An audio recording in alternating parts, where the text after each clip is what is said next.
What's up, guys? So I've been getting into this artist, and excuse me if I get her name wrong, because it's still pretty new and I need to pay more attention to when she actually pronounces her name. But I believe her name is pronounced Jhené Aiko. But I've been getting into her recently, and I've seen her featured as, an artist in different, musicians' songs and stuff like that. But I actually, gave one of her songs a listen because I saw it come up on my YouTube, like someone's reacting to the song and they were like, oh, so I'm like, okay, that's a pretty interesting reaction just from the thumbnail. So I'm going to check out her music, and I did, and I gotta say, like, I love this artist. Immediately, I was like, what was the first song I heard? I think it was Pussy Fairy. And when I heard that, I was like, okay, this artist, she's as explicit, as sexual as she wants to be, and at the same time, she still has this like beautiful, like loving, romantic vibe. Not, you can definitely have both those. You can have all of those things, but I noticed this.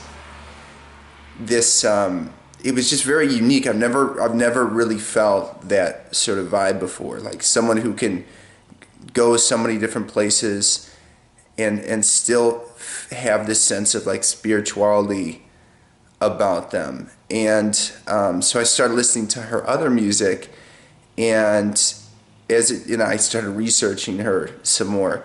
And as it turns out, she's really into spirituality, and actually, like, I saw a recent video from a few days ago, like her purpose, she feels, is healing people with her music. And the reason she believes this is because she always made her music for her, for healing herself and just for expressing herself. But then she had people, time and time again come up to her and be like, your music, like, it calms me down, and it heals me through difficult times, and I just want you to know that. And she said, well, after hearing this a number of times, I just started realizing, my music's not just for me, it's for other.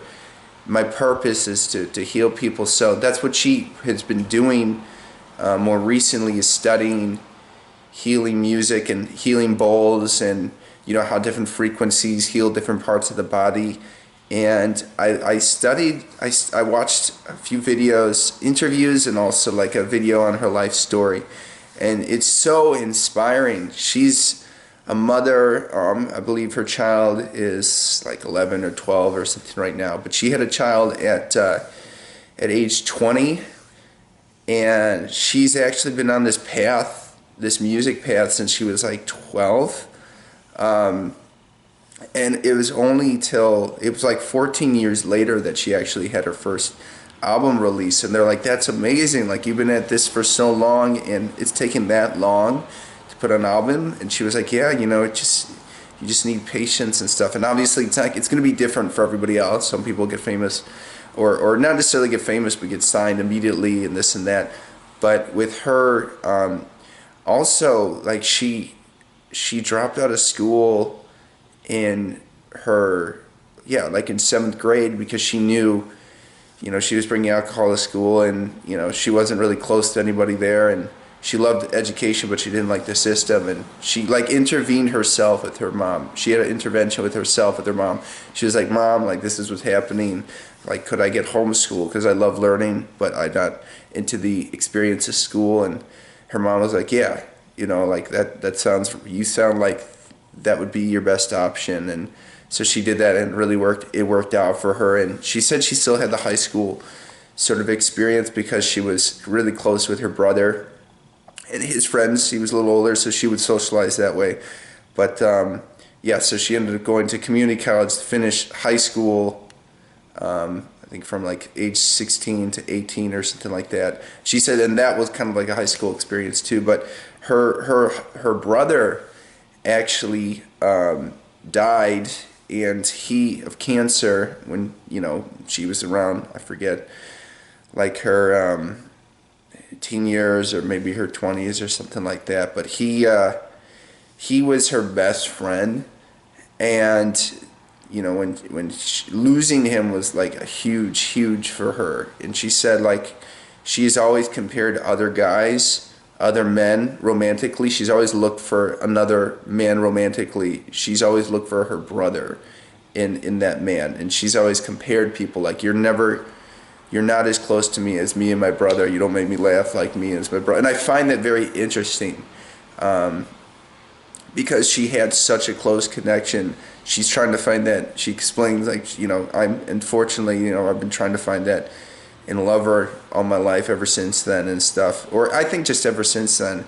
But, you know, and you see this with people. You see this with men or women. You know, they have a very close relationship with a family member or a friend, and you know, and when it comes to romantic relationships, they have those same expectations, which in some ways you can consider a bad thing, but in other ways it's not necessarily a bad thing to hold people to a certain standard. So it's kind of a give or take in that respect. And I found that super fascinating. What else can I say about this artist?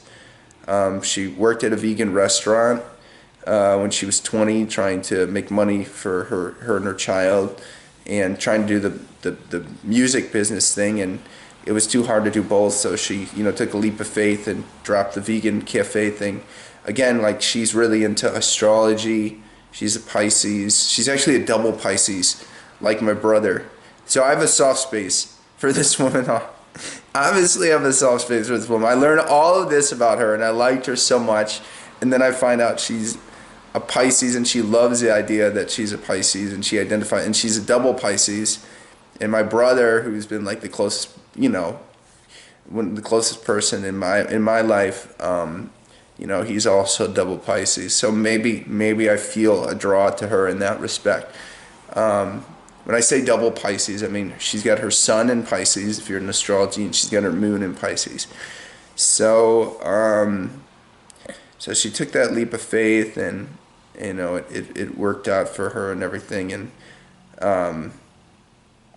I bought all her material. I just love this woman. I just love her art. I just love like watching interviews and stuff with her. I literally just got into this artist like a couple days ago, and yeah, so I highly recommend just downloading her music, just checking it out. I mean, obviously it's all going to be a little bit different, but I'll put like an interview, I'll put like her life story thing down below, and yeah, I don't know what else to say here. You know, I download the album Trip. That's the one I listened to all the way, and now I'm going to check out her other music. But that's the one that I highly recommend you take a listen through, because it's a very much a concept album, and I'm excited to explore her other music too. So anyway, this is really exciting for me. Cool beans, guys. Peace. Jhené Aiko. She is amazing. Peace.